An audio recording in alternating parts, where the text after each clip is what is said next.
Welcome back to another episode, everyone. Before the video starts, make sure you like, comment, subscribe, and share the video. And today's special guest is a underground rapper. Go ahead and introduce yourself. What's good, y'all? I'm Xando from Missouri City, Texas. Yeah, pretty much. Okay, that's pretty much. We're just gonna jump right into it. No, wasting time. His segment today is one thing I've always wanted to tell. So I'm gonna give you a name or somebody, and you're gonna say something that you always wanted to tell them. All right. All right. Let's start with the first girl that ever broke your heart. Uh, what I'll tell to her is she probably one of the reasons why I'm sitting here right now. Okay. Like the music that I used to listen to back then, one of my favorite artists was this artist named Ian Dior, and his come up was like a girl broke his heart, and that what made him lock in. Mm-hmm. So when that happened, I really just locked in. So that's what I'll tell her. She helped me lock in. It'd be like that. Your parents. I mean, my parents already know I love them. But I'll probably tell them, like, if I could go back, I wouldn't. I'll probably still be in college. I wouldn't have left college, but I had to do what I had to do. Type. Gotta do what I gotta do. Do you have pets? Okay, what thing you want to tell your dog? That if I was in a different situation, I probably wouldn't have got her. Like, it sound bad, but like, I kind of got my dog at like a spontaneous freshman year of college. Was she a stray? Mm-mm. Oh. But it was kind of like somebody just hit a group me message, hey, I got dogs. And I was like, me and my partner was like, oh, let's do it. But if I could do it all over again, I probably would have waited till I wasn't in college, had an actual apartment, and wasn't living in a freshman dorm. Right, type. Provide a better life for you. Yeah, basically. Your future baby mama. Wait, that's bad. A future, the mother of your kids. All right. I mean, I'm locked in right now, so whenever that do happen, we gonna be good. Type. All right, and the last one. Give me a good one, Destino. Your future kids. My future kids. I hope when they get here, they be great, do great things. I'ma obviously be here for them, so hope they do great things, be good people. Okay, that's pretty much it. I really want to. Okay, give one more for the haters. For the haters, anybody that don't like you. For the haters, I mean, y'all be watching me every day, so I mean, I be getting on the haters every day. So right. They really hear what I gotta say, but y'all keep watching me. Y'all be the reason why I wake up every day and want to go harder. So appreciate y'all for sure. Type. That is the segment, one thing you always wanted to say. Now we're going to jump into the actual activity, which is claymation. So you can get like a reference picture or you can think of something from your head and we're just going to make it with clay. All right. I want to make druski. Oh, I can't wait to see this. Druski in a celebrity basketball game. Druski funny as hell. You think that the relationship with Ruby Rose was real?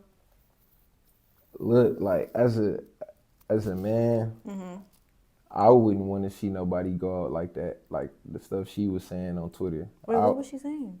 She was saying like he paid for promo, not the you feel me? So I don't really, as a man, I want to say I don't want to see nobody go through that. So I hope that it was just paid and he was doing what he had to do, funny guy, and he don't care about the haters. I hope he wasn't with her. You hope he wasn't? I hope he wasn't. You just wanted to be like all for publicity. I hope he wasn't. Yeah, I hope he wasn't either because damn. Like, no, for real. He took it way too far, especially when they dropped the video kissing. Oh yeah, like, tongue in the mouth. I'm like, what are y'all doing? Like, I don't know, but I think it was fake. I think it was fake too, and a lot of people were saying that they think it's fake because like Druski can't pull Ruby Rose. But that funny dudes got it. That's what I'm saying. Not even like funny dudes got it. Funny dudes and money. But then it's like she been around rappers since like back in the day at the same time. So I feel like maybe it was literally just all promo. Like he knew what would happen if he popped out, or if anybody pops out with Ruby Rose. Yeah, Like, it's Ruby Rose. Exactly. You know what the world finna say about you, or at least the community, the hip hop community. You know what they finna say about you. So it definitely was some promo. Yeah. But should he do it again? Nah. If he do it again, he got to do it with somebody better. Who's better than Ruby Rose?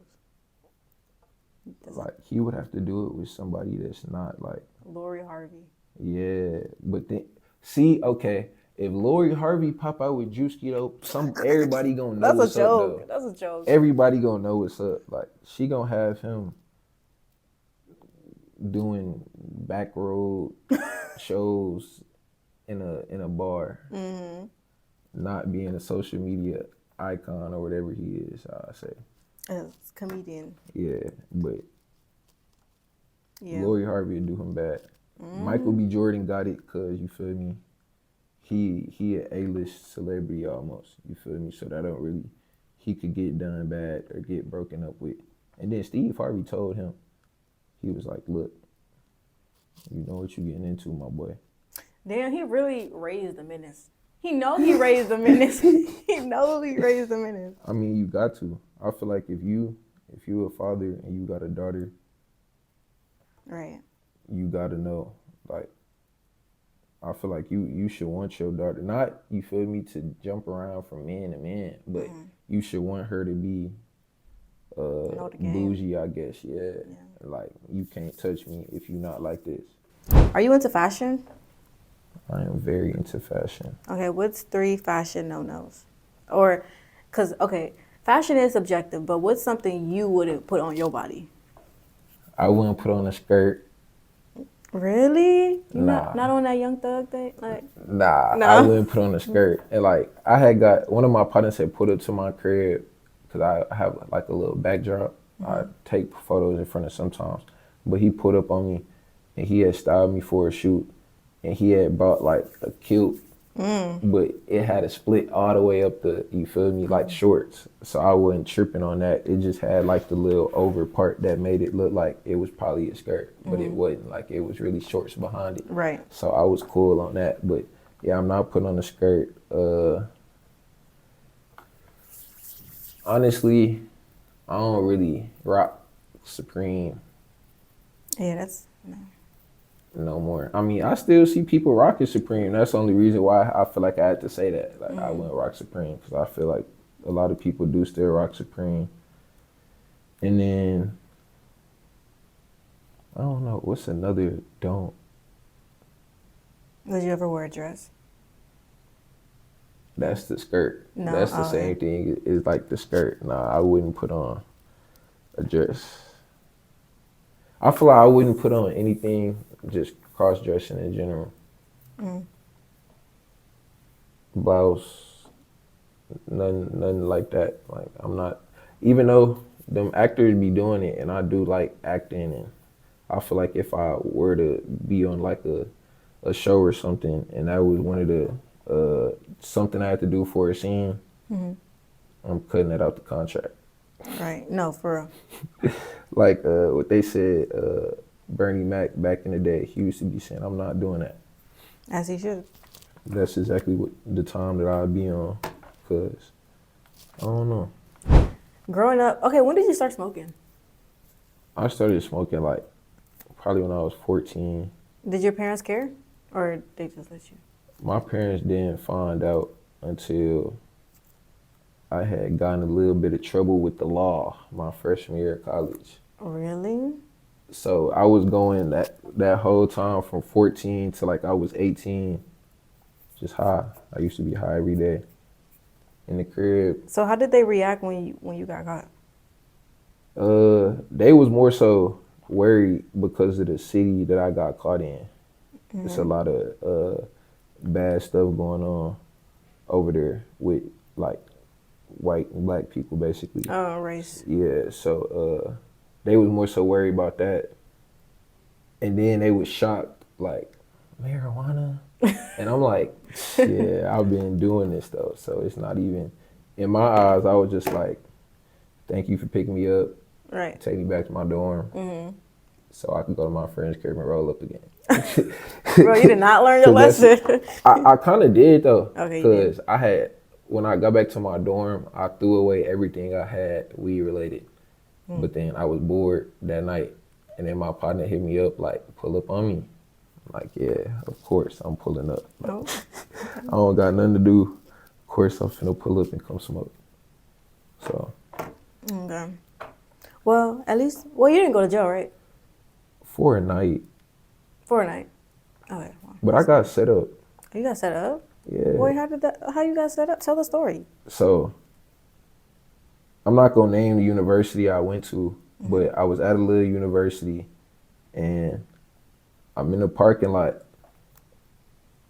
I got a little like half blunt in the car, so I'm like, bet, finna disperse this real quick. So I smoked it. I'm chilling, and then I'm thinking like, all right, I'm finna get some food. But my roommate, he wasn't with me. But whenever I got food, my roommate got food. Whenever he got food, I got food. So I'm like, finna hit him up, see if he wanna go to McDonald's. He didn't respond for like 5 minutes. I'm just sitting there, and it's a no-no to just sit in a parking lot at that college, basically. Like, if you just sit in a parking lot, 12 finna harass you, you don't want to do that. So I'm sitting there, and then you can't walk in the grass neither. So this when I my heart started racing. I'm waiting for my partner to respond, and I see a girl walking in the grass in front of me, like where I'm parked. So I'm already like, what's going on? Like, she in the grass, like, that's weird. Right. As soon as I see that, I look at my rear view, I see all the way at the front of the parking lot, the cops just turned in. But I'm like, I'm cool, like, they just finna drive through, I'm not worried. They park literally behind my car, so I can't bag out. They walk up to see whatever the girl was doing or whatever, and then they come up to my window. They like, I roll down the window, whatever. They search my car. I don't have anything on me though, because I just smoked what I had on me, so I don't have nothing. But they smell it obviously, and they were like, "Yeah, you probably gonna have to pay a fine, whatever. Here's a number that you gonna have to call." A fine for what? For the smell? Smoke, yeah, no, for like, it's basically smoking on the campus or whatever. They don't even have proof of that. Exactly. So that was already fishy, but they were like, you're gonna have to call this number whenever the warrant's out, so you could just pay it and we don't gotta come get you. Like 5 days later, I'm with my friends, we go get food. We came back, we went to like the little bowling alley on campus, and then we had went to Walmart. That was the last thing. So as soon as we come back to campus, pop the trunk. I'm finna get out the car, get the groceries. 4 cops turn in, like 4 different cars, and they wasn't even behind us. So I'm already like, bruh. Then my roommate and the other 2 people that was with us, they didn't know what was going on. So they immediately get to tripping, like, we ain't do nothing, blah, blah, blah, blah. I'm just like, shh, it's good. I already know what's going on. I'm straight. But basically, leading up to that, the number that the cop gave me to call, it was a fake number. Because when I called it, it was like, this mailbox is, you feel me, can't reach this mailbox. Was that even a real cop? Yeah, it was a real cop. But he gave me a number, basically, that wasn't going to help me with nothing. So they came and got me 5 days later. The sergeant knew my name. Like, I was like, yeah, y'all are strange. And then it was surprising though, because I even told the guards inside the little jail, like, what happened. They were like, what? That's not supposed to. Right. I was like, I know. It's not supposed to happen. He gave me a fake number. I called it, and it wasn't working. Next thing you know, I'm in jail. So how the hell they knew where you were at? They were tracking you? Wait, so who you think set you up? The girl? No, the cops. The cops. Like, they were basically like, they put me in a situation where it was like, we're not going to take you to jail, but since we not going to take you to jail because we ain't find nothing, we finna put this warrant out on you. Say that you could pay it, but in reality, it ain't nothing for you to pay. We really just finna come get you, take you to jail for no reason, just because we want you in jail for a night. That's so weird. It was very weird. Yeah, because the judge was like, he read the papers. Oh yeah, you're going home. I know, but I didn't do nothing. What the hell? So that's really why my parents wasn't even mad. No ways. They were just mad about the fact that I was smoking or whatever. Bro, But that's crazy. the more I got older, I'm like, honestly, that ain't nothing to trip about. They don't really trip about it no more. Bro, I'll be tripping the rest of my life. What the fuck? Bruh. Set up by the police for dumbass shit.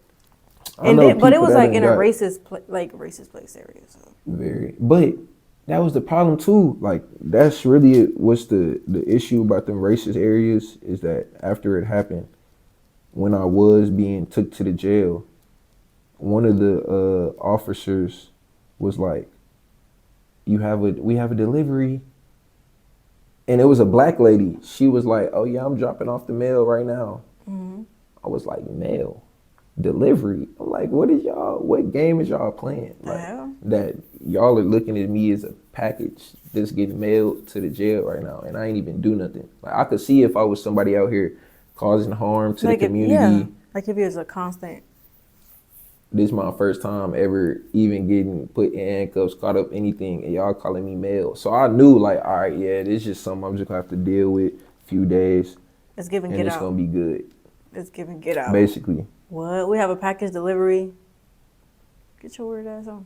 Basically. That's so weird. Damn. I'm sorry that you had to go through that though. Yeah, I don't even talk about that situation.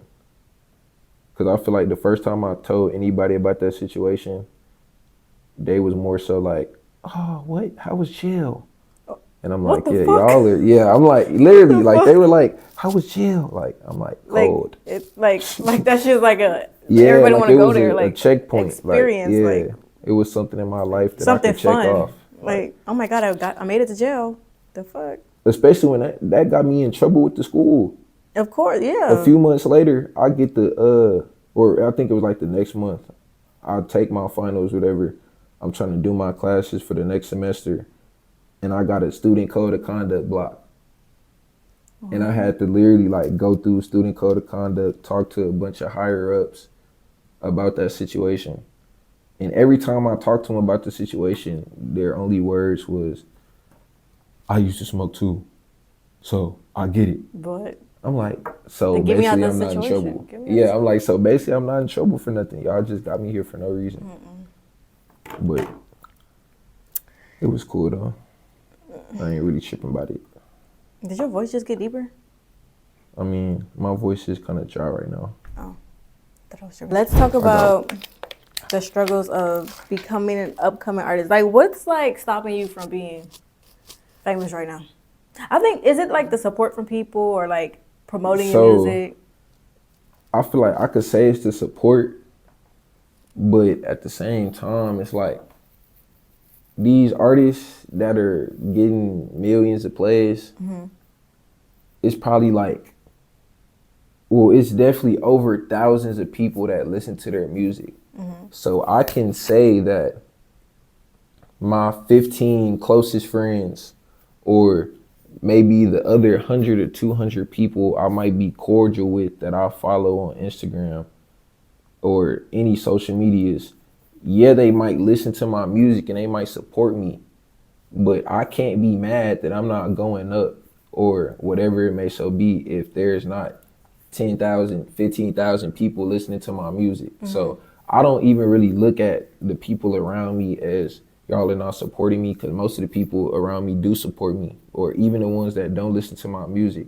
I don't really look at them as not supportive simply because I'm not finna force anybody to do anything. Right. It's a lot of artists that I'm close to that we don't listen to each other's music. Like, we were probably friends before we made music or whatever it may so be. So it's not even about the number of plays or if a lot of people are listening to me. It's simply just like locking in, like you said, the promotions. And I know I see people who post snippets of the same song or the same video every single day, and I look at them like, dang, like, why is he doing that? Even though I know, I'm just like, I would never do that. You wouldn't? But I probably need to though. Like, but why wouldn't you? If it will help you grow. I don't, and that's what I'm saying. It's a lot of things that I do that I'm trying to work and get better on. But I make so much music. Like my videographer was just asking me how many songs do I make a day, and I told him like I make like 3 to 4 songs a day, and on a if I'm just tired or I don't really feel like doing it, like I'll make like 1 or 2, but I usually make 3 to 4 songs a day. So making all of that music, if I want every single one of those songs to go up, I gotta promote all of those songs. Mm-hmm. So it's harder for me to spend time promoting one song when I feel like I have a bunch of 5 songs that I could promote. But that's not necessarily good though, and I know that. I know that if there was a song that, like my biggest song right now is called Lay Your Head. If I were to promote that song every day for say the next year, it probably would do way more than it's at right now. I think it's at like 13,000 plays. But it would be way more if I promoted it for a year rather than for the next year I promote the 100 other songs I drop as well as keep promoting that song. My life could probably be changed in a year simply because I took 4 or 5 months to promote one song instead of promoting all of my music. And so that's one thing that I know is just still kind of hard because You just gotta lock in. I make 3 to 4 songs a day. So Yeah. I'm like, as long as I get a video up on TikTok or to my story or to my feed, no matter what song it is, I'm doing something right, which that's not wrong, but I could focus more on one thing rather than trying to push everything at once. Cause I mean, everything not gonna blow up. Most people blow up this one song, and then other people find them and they're like, oh yeah, I heard this song, or oh yeah, this song was going crazy on TikTok. It's never just like an artist blow up and it's 15 songs that's going crazy at one time. So I do have to lock in and get better on that side, but I'm young. I'm still trying to do it. Like, there's a lot of things I gotta find out. And at least you're like out. self-aware. You know what the problem is. Mm-hmm. You just gotta lock in and fix it. Facts. All right. So before we wrap it up, I just want to ask one personal question. Let's talk about your love life and your first heartbreak. What's that story? All right. So my first heartbreak, and this is a crazy story. Like, I never thought I'd be telling this story on camera. But senior year of high school, and the girl, like, she was probably like my best friend from freshman year up to this point. So it was never even anything sexual between us. Mm-hmm. But senior year, this new girl had came to the school, whatever, and they was both on the basketball team. So she straight told her, like, y'all always together every day. Like, y'all might as well be together, like, whatever. And I never even thought about that idea because there was a different factor with the girl that was, you feel me, in the play. So I never even thought about dating her because of some other stuff that was going on. But you never thought about dating your best friend? Yeah. Okay. I had never thought about dating her or anything like that because of some other stuff that was going on. So when that idea was brought to me, I'm like, I mean, I guess. So we was chilling a few other days. And then one day after a basketball game after school, we were just in a parking lot, like in the little trunk of her car because it was like a SUV. We were just chilling in the back. And I asked her out, whatever, boom. Fast forward like months, or no, probably like 2 months. Throughout them 2 months, everybody was always texting me like, she be doing this, she be doing that, she be, and I'm like, no way, can't be me, like, nah. I'm not believing it, but at the same time of me not believing it, like, I'm seeing it for myself. Like, after a football game, everybody at Whataburger, and I'm seeing she got her and her ex as her Apple Watch picture. And I'm like, what's up with that? Like, my little shit. Yeah, she like, oh well, I just forgot to change it, whatever, blah blah blah. So I'm seeing that over and over again until like one day we was at school and her ex was there, but I like that wasn't no issue, like it wasn't nothing. But basically somebody had told me like, bro, you know they outside in the car. And I'm like, in the car? What? I opened TikTok and I see they had made, you know, the little relationship TikTok that's like who did what first. Oh. They had just made that in the car. Oh, just Mind made you, it. Look, I'm 22. This was when I was 17, so I'm a whole different nigga now. But I see that and I'm like, bro, I just like, I ain't really break down then at the school. Right. Cause like all the girls that was telling me that, they was her friends. And you know how that get. That's like they up. was on some fake ass shit. You know, she don't even be hanging out with us no more. Like they was on some like she don't even be hanging out with us no more. Then she's doing this to you and she be mean to blah blah blah. And so it was just making it like, all right, well I'm not the only one she being a terrible person to, but let me just get out the situation no matter how bad it hurt or whatever. So I got out that situation, but right after that, the girl who ended up was the one who told us that we should date. Mm-hmm. She had a little track record already, and this was her first little half year at the school. Like she got bodies. And she had a little track record, you feel me, already. So she ended up hitting me up one night, and my people was out of town. My parents was out of town. She hit me up. She like, would you? And then delete the message. And I see the would you. I'm like, would I what? She like, nah, never mind. I'm like, nah, chill. Girl. She like, would you pull up right now? I'm like, shit, hey, I'll pull up. I'll pull up whatever. That was that. But ever since that day, I ain't never talked to my ex again. Really? And she got a baby on the way. And she engaged. So okay. Love that for you. Proud of her. Wait, even though she was cheating? Even though she was cheating. Well, like, y'all weren't together. It's like we wasn't, but we y'all had just was starting. Mm-hmm. And she reneged. Like she was like, nah, like I'm still with yo. But it was just bad because it was like she knew what it was. Yeah, like, she knew what it was. And then every class we had together, well, two, we had just lost the state championship. Damn. Basketball. Damn, that mom was double. So we had just lost state championship. Then, like 2 weeks after that, we never went back to school because of COVID. Damn. So I kind of was, and then it's my senior year. So we just lost state. Them 2 weeks before COVID happened, I sat next to her in every class we had. So I had to like literally be in class like this. Like I couldn't look to my side. No matter how bad I wanted to, I couldn't look to my side because I was hurt. Like I couldn't make it seem like I was cool in no way, shape, or form with nobody at the school. Like I used to wear my headphones every day. I didn't talk to nobody. But then COVID happened.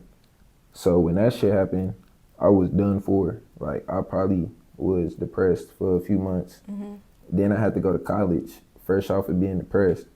So my whole first semester of college, I was just in the crib depressed. Damn. Until the second semester when I popped out, then I was cool. Like everything was straight. It'd be like that. But that almost took probably like a year or two. To get over? But in that year, I was working the whole time. Like I made music here and there before then, but that's when I was like, man, I'm just finna start going to the studio. Yeah. Damn. It was cool and all. So. Wait, so what about the girl that hit you up? Like, y'all just stopped talking after that? Or? Nah, we linked a couple times, but she used to throw out at parties. And so she was more so like, that was more so just her thing. Like, I don't know what she had against old girl for them to be best friends. And right after that happened, you hit me up. Wait, they were best friends? Yeah, like they were close locked every in. day. Like, what? Damn. And she did that. What? I mean, she probably felt bad for putting me on with the girl who did that to me, but at the same time, like, that was your best friend. That was your best friend. You damn supposed to stay solid with her. Well, they both kind of fake. They both kind of fake because she fucked up with you posting on TikTok with a whole nother and then she was telling everybody at the school, like, oh no, like, we just broke up. Like, I'm like, no, we did not just break up. And it took some months for everybody to know. Because at that time, everybody was posting the hood love stories. I would have loved to be in this school. Everybody was posting the hood love stories about they worst relationship or they best relationship or whatever. So when I posted that on my story, like with the explanation of everything that happened, like everybody would slide up on my story like, what? Damn. That's not what she told me. Oh. I'm like, I know that's not what she did. Y'all believed her. I'm like, that's why I don't fuck with none of y'all no more. That's why I was alone for the rest of the time I was at school. I just had my headphones in, listen to music. Cause I'm like, bro, y'all took her word cause she was bad or whatever. So y'all was like, yeah, she did. Like, they just broke up. Ken tripping. Oh. I was not tripping. You was not tripping because I was not you wasn't tripping. And I knew all the background stuff that was going on too, and nobody else did. So I was like, bro, That's crazy. y'all don't know what's going on. And it took a year to get over. It took me a year to get over my first heartbreak too. It's like the first heartbreak. It's like damn, this really happened. And then after that, I'm just like, I don't care no more. Like I already prepared for it. It's almost like, even though you know it's gonna be more, cause like she wasn't even my first girlfriend. It was just, that was the first time that I was like, bet, like, I guess I could say this my girlfriend and I'm in a relationship, and I was 17, so it wasn't like when you talking to somebody when you in middle school and that's like your little girl or whatever, your little boyfriend, but nah, it was different. Like, I'm 17, like, this my girl. All right. And then that shit happened, so I was like, oh, this is not my girl, bet. Bro, that's tough. That's deep. That hit me. Yeah, like it was just hard. Everybody got to go through it though. Yes, bro. Everybody got to go through it. And if you acting like you ain't go through that, then you got some digging to do. You not healed. So how many heartbreaks you had after her? Zero. See, that's what I'm saying. You learn. Like, you gotta learn. You learn. But a lot of people don't learn. A lot yeah. of people, they just go relationship to relationship. I ain't been in a relationship since. I know. Sure, I wouldn't either. Literally. I didn't mean to say. I was gonna say got your bitch took, but. Nah, I don't even. Like I said, I was 17. Yeah. So that's some whole other. Yeah, 17. Then it's high school drama too. Like once you out of high school, it don't even matter no more. Like most people I went to high school with, after high school, most of them, they in their 20s, married or engaged or kids already. So it's not even like, you feel me, they moving fast. I feel like I'm only one of the only ones that's on some regular. Yeah. Even though I'm an artist or whatever, a lot of my friends look at me as the one. Like I used to get the most like the gonna be future and gonna be famous in the future like awards. So most of my friends, I feel like already looked at me as like somebody who was different. But I feel like, oh, they ass different. I'm like 20 and engaged with a ring on. No, for real. That's kind of crazy. That's different. That's very crazy. Yeah. I couldn't imagine that. My uncle asked me if I had kids, and I was like, no. Not yet. Do you want kids, right? Yeah. Good. But I don't even want a girl until I got $1 million. So kids, that's crazy. I couldn't even imagine that right now. Oh yeah, then my girl in high school, she did that to me. She tried to say that she was pregnant one time. Oh, she was like one of them. Ooh. One of them like obsessive types. One of them. They ain't gonna say that I shouldn't have did the nasty with her if I wasn't ready for what might come with it. What? I was like, girl, you was 17 and you ready to. She was trying to get pregnant? She was ready. In high school? She was ready. A dumbass. She was ready. I couldn't do it. That's why it's like I'm not surprised she got him on the way now, but it's just crazy. Those are the type that be like, those are toxic. Like you trying to get pregnant that early, and then it be like, fuck my baby daddy. But damn, you got some crazy life experiences and stories. But I got a lot of stories. How about you come back on the show and we can talk more? We could do that. Okay. Are you finished with your druski? Yeah. It really looked the same too. It really do though. That wait, hold on. Let me take a picture. It really do though. Wait. Yo. Yeah. But you ate that up. It kind of looked like Donald Trump though. I was thinking that the whole time I was doing it, like the red tie, the blue shirt, the orange face, yeah. and then, Gotta put on a poll. Is this Druski or Donald Trump? yeah, we gotta do that. Don't forget to like, comment, and subscribe. That is the end of this video. I hope you guys enjoyed it. And go check him out on all of his social media platforms. The link will be in the description. It also will be right here on the screen. And did you enjoy that? You great. enjoyed it? Yapping and talking and making art? That make it more comfortable, you feel, when you just yapping. Yeah. About bull. Yeah, anything, yeah. But as y'all seen, he got a lot of interesting stories, so I want him to come back and we can talk about some more stuff and get more into like his mind and stuff like that. You know what I'm saying? All right, yeah.